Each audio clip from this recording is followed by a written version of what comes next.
다속 사상으로 읽는 삶과 죽음의 철학, 죽음 공부 121번째 시간입니다. 오늘은 톨스토이의 우울증, 톨스토이의 우울증이라는 제목으로 말씀드리겠습니다. 한 신문에 난 칼럼을 읽어봅니다. 우리 사회는 자살사회이다. 어린 학생에서부터 연예인, 대학 총장, 시장, 도지사, 대통령에 이르기까지 자살하는 사회다. 우리 사회에서 자살은 이미 치유하기 힘든 질병이다. 사회적으로 큰 이슈가 되는 부정적인 사건이 터졌다고 하면 곧이어 관계자가 자살했다는 뉴스가 전해진다. 사건 발생과 자살이 걸핏하면 하나의 연결고리를 이룬다. 굳이 하나하나 예를 들 필요가 없을 정도지만 얼마 전에는 저축은행장이 투신 자살했다. 1958년에 설날을 앞두고 살림이 어려운 것을 비관한 일가족이 집단 자살하여 신문에 났습니다. 영문은 신문 보도를 읽고 마음이 언짢아 탄식을 하였습니다. 그때 탄식을 하게 된 경위를 서울 종로 YMCA 연경방 강의에서 밝혔습니다. 탄식 중인데도 구기동 집에서 종로 YMCA까지 걸어서 왔습니다. 그게 걱정이 되어 부인 김효정이 동행하였습니다. 길에는 구정정초가 되어서 아이들은 울긋불긋 설빔을 차려입고 다니고 어른들은 얼건에서 호탕하게 거닐고 있는 모습을 본다. 이러한 반면에 보도에는 섣달 그 몸에 살기가 어려워 목숨을 스스로 끊는 이가 있었다 하니 참으로 딱한 일이라고 아니할 수 없다. 한편에서는 굶주리는 사람이 있는데 한편에서는 음식을 많이 차려서 지나치게 먹고 탈이 나서 소화제를 먹는다, 의원을 부른다, 야단법석을 떤다. 사람의 수는 점점 많아지는 형편인데 무력은 격정하고 서로 더 많이 가지려고 앙탈하는데 그것을 채우지 못해서 자살까지 하는 사람이 적지 않은 것을 보면 이 세상, 이 사회가 유기체로서 그 기능을 잊어버린 지 오래라는 생각이 든다. 오늘날에는 옛날보다 사회는 유기체라는 말을 많이 하고 있다.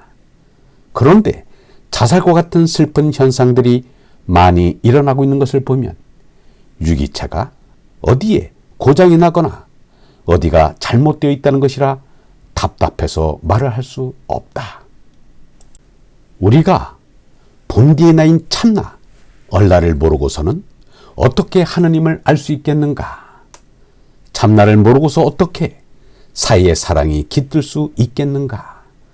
사랑이 있어야 유기체로 돌아갈 수 있는데 근본 나, 얼라를 모르고 있는 사이는 유기체가 될 수 없다.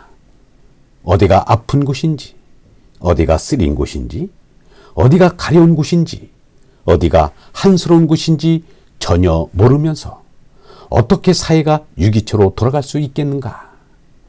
나는 이 나라는 것의 진면목을 알아보고자 하였다. 그리하여 나의 진면목을 더듬었다. 그런데 지난 1월 27일에 특별한 감상을 얻었다. 이 감상을 계속해서 생각하여야겠다고 해서 그날 밤은 그냥 세우고 생각하다 못하여 이 감상을 어떻게 해결하나 생각한 끝에 단식하기를 결심했다. 단식한 지가 오늘까지 닷새가 되는데 언제까지 계속될지는 아직 모르겠다.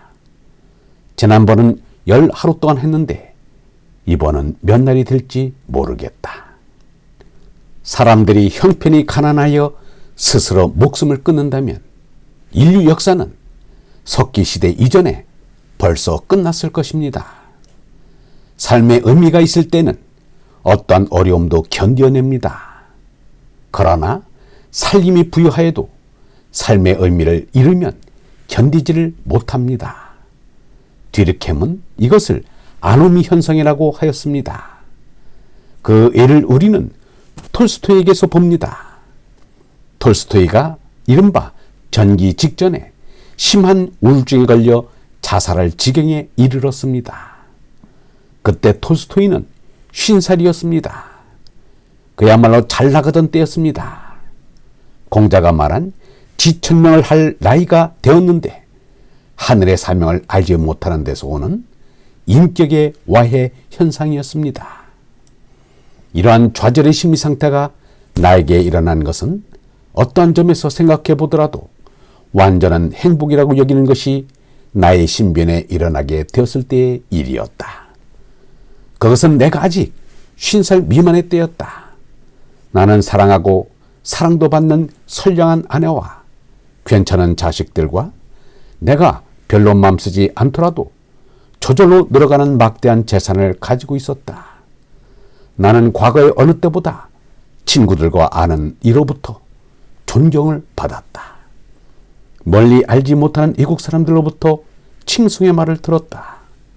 그리하여 자기를 속이는 위선을 떨지 않더라도 나는 내 명성이 대단한 것을 알았다. 내 몸과 마음도 건강하여 같은 나이 또래의 사람들보다도 건강과 정력을 지니고 있었다. 다만 이러한 좋은 환경 속에 살면서도 나는 살아있지 않다는 심리적인 상태에 있었던 것이다. 그 까닭은 죽음을 무서워한 나머지 내 자신의 생명을 잃지 않으려고 나는 교활하게도 자기 기만의 술책을 쓰게 되었다. 나에게 이런 생각이 떠올랐다. 나의 생애는 누군가 나에게 연출한 어리석고 심술궂은 일종의 장난이 이러한 형태로 나타난 것이다. 그리고 나는 나를 잊게 한 그 어떤 존재, 즉 하느님도 그때까지는 인정하지 않고 있었다. 내 인생이란 결국은 아무것도 아니라는 사실을 확실히 깨닫고서 그 절정에 마치 바보의 표본인 양 서 있는 나를 물끄러미 쳐다보면서 혼자 기뻐하고 있는 어떤 존재가 저곳 어딘가에 있는 것 같이 생각되었다. 톨스토이는 우울한 나날을 보내면서 죽음의 공포에 시달렸습니다. 죽음을 극도로 두려워하는 심리는 아이러니하게도 자살의 유혹에 빠져듭니다. 톨스토이는 순간적인 충동을 못 이겨 자살을 하는 일이 없게 하려고 수렵총과 노끈을 치웠습니다. 자살 미수 상태의 삶은 삶이 아니었습니다. 자신이 왜 살해하는지를 묻고 삶의 가치를 찾을 때 우울증이 물러서게 되는 것입니다. 얼번 여러분, 삶의 의미, 삶의 목적을 모르면 살아도 사는 것이 아닙니다. 내가 누구인지를 모르면 아무리 부귀 영화를 누려도 그 삶은 아무런 가치도 없는 것입니다.